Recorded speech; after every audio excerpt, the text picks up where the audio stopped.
नमस्कार मु रंजीत नमस्कार मु ज्योत्सना। आमर फैमिली मोटिवेशन चैनल को स्वागत करुँ। खाली आपण मानक कहिलु अर्चना विषय अर्चना होती जी जी ओएस ऑफिसर पत्नी काली जो अभियोग आनी स्वामी विरोध में काली न्यूज पूरा दिन सारा डेंगुरा बाजुची।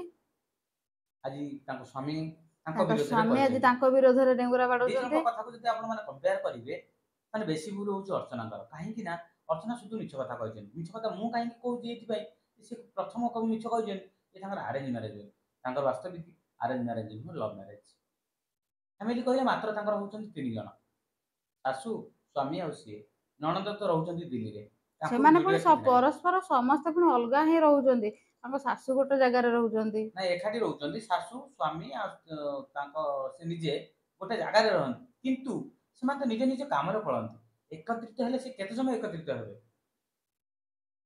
एकत्रित हेले सेही 2-4 घंटा कहले चले आपण तीन जण परिवार पुणी आपनकर 8 घंटा 10 घंटा ड्यूटी निजे करूछंती तापर केते समय आपण घरे रहउछंती आपनक भीतर डिस्टर्बेंस होउची। अर्चना मैडम आपण निजे बंधु जे आपण दी जण लोक को चले पेलने सासू को आ स्वामी को तांको मन कथा नै करले आ सेतिर पुणी धमक देबे जे आत्महत्यार धमक यदि स्वामी गोटे कोन कहि देले आत्महत्यार धमक वास्तव आपण जोटा कहते ठीक कथा आपण धमक दिबे काहे कि आपण कहि देले आपण स्वामी आपण को गोड़ धरि भूल मागती काहे मागती तार मेन कारण होची जे आपण डराते आत्महत्या करियो बोली जोटा कि तांको माइंड डिस्टर्बेंस रुए एकर चाकरी पुणी एकर आपणकर गोटे प्रकार चाकरी आपणकर धमक आपण एटी गोटे टॉपिक उठेछन नणद आपण हैरान करंती याडे उसाडे कोंती डिस्टर्बेंस करंती किछि करंती से दिल्ली रहले तांका काम रे तांका रहले आपण को कोठी फोन फान थरे अधे करथिबे कोन आपण से लागिबाते कंटिन्यू करथिबे कि करू नथिबे आउ फैमिली माने तो कळी अछि मु आपण को जेति देखिछि बाइट रे आ जेति साक्षात्कार आइजन पॉडकास्ट को आछंती आपण को कथार अहंकार आपण अहंकारी करी लागुजन पूरा अहंकारी भलिया डेयरिंग भलिया कथा आपण जो कथा कहना ना तांकर ओपीएस भाई अछंती से जने ओएस तो आपण को प्रेशराइज करिवे से किन कहउछंती जे से प्रथम चाकरिया तांग फैमिली रो गवर्नमेंट सर्वेंट कहले से प्रथम चाकरिया आपण बापा तो जने बड़ ऑफिसर नेता मंत्री हाथ काहे केते लंबा तांको एफआईआर को भी कार्यकारी कर देना देखो आपण दुई जण जाकर बाइट आम शुणिला जोटा माने आम रियलाइज करूछु कि आपण अतिरिक्त टर्चर करिसंती जहाको कि से बाध्य होई माने आपण को मेडिकल ट्रीटमेंट करेले नै कि भलो मेडिकल एडमिट करेले आपणकर सिजरियन के हला तीन दिन पर्यंत से आपणकर सब काम करले सेदिन से काहे कि आपण को छाडी से चली गले स्त्री लोक काम करिबा काम को से निजे करिछन जण पुरुष पिला गोटे सिजरियन केस रे जो लोक स्त्री लोक मान करंती आमे सेटा जानिछु से सेटा रहि के आपण पाखरे करिसंती आ गोटे कथा सबुठ बड़ कथा कहजन जो माने प्रेगनेंसी से रहिले लास्ट 3 मंथ रो से कोन करछन ना ताको गोड़ हाथ भी घसी दिछन सब करिसंती गोटे स्वामी जति करिबा कथा ता अधिक करिसंती जणे ओएस ऑफिसर एते व्यस्तता भीतर भी आपनकर से जति करछन आपण 100 जन्म रे एमिति स्वामी पाइबे नै आमे भी जानिछु जे आपण को से ए सब काम ही करिसंती बोली आपण को बहुत केयर करंती बोली केयर नियंती बोली कि आपणकर बहुत केयर नियंती बोली आपणकर काहे कि ना आपण निजे ही कहिसंती गोटे पॉडकास्ट रे जे से भलरे रुहंतु आउ खुशी रे रुहंतु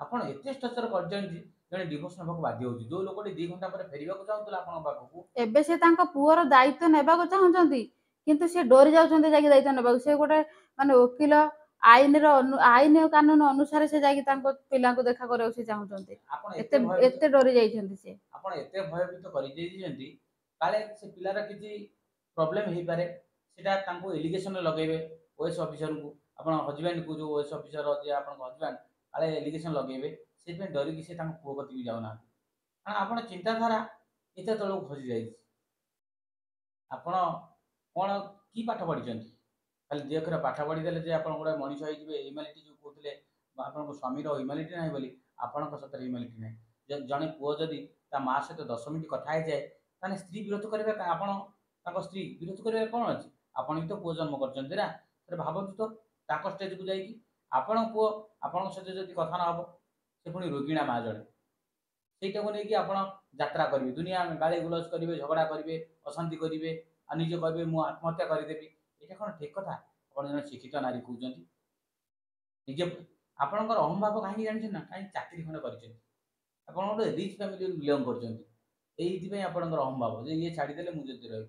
ଯଦି ଗୋଟେ ନିରୀହ ଝିଅଟେ ହେଇଥାନ୍ତେ ଆପଣଙ୍କର କିଛି ଆଉ ନଥାନ୍ତା। ଗୋଟେ ଜିନିଷ ସ୍ପଷ୍ଟ ହଉଛି କି ଆପଣଙ୍କୁ ଅତିରିକ୍ତ ଭଲ ପାଇବା ମିଳୁଥିଲା ବୋଲି ଆପଣ ଏତେ ଟର୍ଚର କରିବା କରୁଥିଲେ। ହୁଁ, ଆପଣ ଯେତେବେଳେ ବାରମ୍ବାର କହୁଥିଲେ ମୁଁ ଆତ୍ମହତ୍ୟା କରିଦେବି, ସେ ଡରି ଯାଉଥିଲେ କାହିଁକି ନା ସେତିକି ଭଲ ପାଇବା ଥିଲା ତାଙ୍କର ଆପଣଙ୍କ ପ୍ରତି, ସେଥିପାଇଁ ସେ ଡରୁଥିଲେ। ଯଦି ସେ ଡରି ନଥାନ୍ତେ କହିଲେ ଆତ୍ମହତ୍ୟା କରିଦଉନା, ଆମର କଣ ଅଛି? ଆପଣ ସେତେବେଳେ କଷ୍ଟ ହେବେ, ଆପଣ ତ ଡରଉଥିଲେ ନା, ଡରଉଥିଲେ ଜଣଙ୍କୁ ହଇରାଣ କରୁଥିଲେ, କାରଣ ତାଙ୍କ ଭଲ ପାଇବା ଏତେ ଆପଣଙ୍କ ପ୍ରତି ରହିଯାଇଥିଲା। ତା ଭିତରେ ଆହୁରି ଡିଷ୍ଟର୍ବାନ୍ସ କରୁଥିଲେ ଆପଣଙ୍କୁ। ଆପଣ କହିଛନ୍ତି କୁଆଡ଼େ ବୁଲି ନିଅନ୍ତି, ଆପଣଙ୍କର ସବୁ କଥା ସେ ରଖନ୍ତି। କେତେବେଳେ କଣ ଖାଇବେ ସାଙ୍ଗେ ସାଙ୍ଗେ ଅର୍ଡର କରିଦଉଥିଲେ, କୁଆଡ଼େ ବୁଲିଯିବେ ଆପଣଙ୍କ କଥା ସେ ରାଜି ହଉଥିଲେ, ଆପଣ ଏସବୁ ମିଛ କହିଛନ୍ତି। ଏଇଭଳି ଶିକ୍ଷିତ ଲୋକ, ହାଇ ଏଜୁକେଟେଡ୍ ଲୋକ ଯଦି ଦୁନିଆରେ ଏମିତି ଏମିତି ଥିବେ, ହାଇ ଏଜୁକେଟେଡ ହେଇ ଯଦି ଆପଣ ମାନେ ଏଇଭଳିଆ ଶିକ୍ଷା ଦେବେ ତାହେଲେ ସାଧାରଣ ଲୋକମାନେ ଆପଣଙ୍କ ପାଖରୁ କଣ ଶିଖିବେ? ସାଧାରଣ ଲୋକ କଣ ଶିଖିବେ? ବାସ୍ତବିକ ଠିକ କଥା, କଣ ଆପଣ ଶିଖିବେ କୁହନ୍ତୁ ଦିଟା ତ? ତିନିଟା ମଣିଷକୁ ମ୍ୟାନେଜ କରିକି ରହିପାରିଲେ ନାହିଁ। ପୁଣି ବେଶୀ ସମୟ ନୁହେଁ ସେମାନଙ୍କ ଭିତରେ କଥାବାର୍ତ୍ତା ଚାଲିଛି, ବେଶୀ ସମୟ କୋଉଠି 2-4 ଘଣ୍ଟା ରହିବେ। ଡ୍ୟୁଟି ଗଲେ 10 ଘଣ୍ଟା, ଖାଇବେ ପିଇବେ ଶୋଇବେ, ପୁଣି ସକାଳୁ ଡ୍ୟୁଟି ଚାଲେ। ଛୁଟି ଦିନଟିଏ ଯଦି କୋଉଦିନ ମିଳିଲା ତାହେଲେ କଥାବାର୍ତ୍ତା ହେବେ। ତା ଭିତରେ ହଁ ଆଉ ଗୋଟେ କଥା ଆପଣ କହୁଛନ୍ତି, ଆପଣ ତ କହୁଛନ୍ତି ନିଜେ ଜଣେ ରୋଜଗାରକ୍ଷମ ମହିଳା, ଆପଣ ତାଙ୍କ ପଇସାକୁ କାହିଁକି ଅନାନ୍ତି? ଯଦି ତାଙ୍କ ଭଉଣୀକି ସିଏ ଦେବେନି ତ ତାଙ୍କ ଭଉଣୀ ଚଳିବ କେମିତି? ତାଙ୍କ ମା ଚଳିବ କେମିତି? ଏଗୁଟା କଣ? ଏଇଟା ଗୋଟେ କି ପ୍ରକାର କଥା? ଆପଣ କହିବେ ପଇସା ଦେଇ ଦଉଛନ୍ତି, ଇଏ କରୁଛନ୍ତି, ସିଏ କରୁଛନ୍ତି। ଆଉ ଯେହେତୁ ସେ ତାଙ୍କ ଫ୍ୟାମିଲିର ଜଣିଏ, ତାଙ୍କ ମା ସେ କହୁଛନ୍ତି ବାଇଟରେ ତାଙ୍କ ଫ୍ୟାମିଲିର ଦେଖାଶୁଣା କରି ସେ એકમાତ୍ର ପୁଅ, ତାଙ୍କ ଭଉଣୀର ଦେଖାଶୁଣା କରିବେ ପ୍ଲସ୍ ମାର ବି କରିବେ। ଭଉଣୀ ବାହାଘର ସରିସାରିଲା ପରେ ଅସୁବିଧା କିଛି ନାହିଁ। ତା ଛଡ଼ା ଆପଣ ତ ରୋଜଗାରକ୍ଷମ, ଆପଣ ଜଣେ ଇଞ୍ଜିନିୟର, ଭଲ ଅଙ୍କରେ ପଇସା ପାଉଥିବେ, ଆପଣ 5ଟା ପରିବାରକୁ ଚଳେଇବେ। ଆପଣ କାହିଁ ଡିପେଣ୍ଡ କହୁଛନ୍ତି ସ୍ୱାମୀର ପଇସାକୁ? ଆପଣ ତ କହିପାରୁଛନ୍ତି ଯେ ମୁଁ ଯେତେବେଳେ ଡେଲିଭରି ମୋର ସରିଗଲା ସବୁ ଖର୍ଚ୍ଚ ମୁଁ ଦେଇପାରିଲି, ତାହେଲେ ଆପଣ ତ ନିଜେ ଦେଇପାରୁଛନ୍ତି, ସବୁ କଥା କରିପାରୁଛନ୍ତି, ପଇସା ନିଜେ ପାଉଛନ୍ତି, ଭଲ ଅଙ୍କର ଦରମା ପାଉଛନ୍ତି, ଆପଣ ନିଜେ ଚଳିପାରିବେ। ସ୍ୱାମୀଙ୍କ ପଇସା ଉପରେ କାହିଁକି ଡିପେଣ୍ଡ ଆପଣ କରୁଛନ୍ତି? ଆଉ କଣ ଜଣେ ସ୍ୱାମୀ ଆପଣଙ୍କର ସ୍ୱାମୀ ହେଲେ ବୋଲି କଣ ତାଙ୍କ ଭଉଣୀ ସହିତ ସେ କଥା ହେବେନି, ତାଙ୍କ ମା ସହିତ କଥା ହେବେନି, ଆପଣ ସେଇଟାକୁ ବାସନ୍ଦ କରିବେ? ଏଇଟା କଣ ବାସ୍ତବିକରେ କଥା?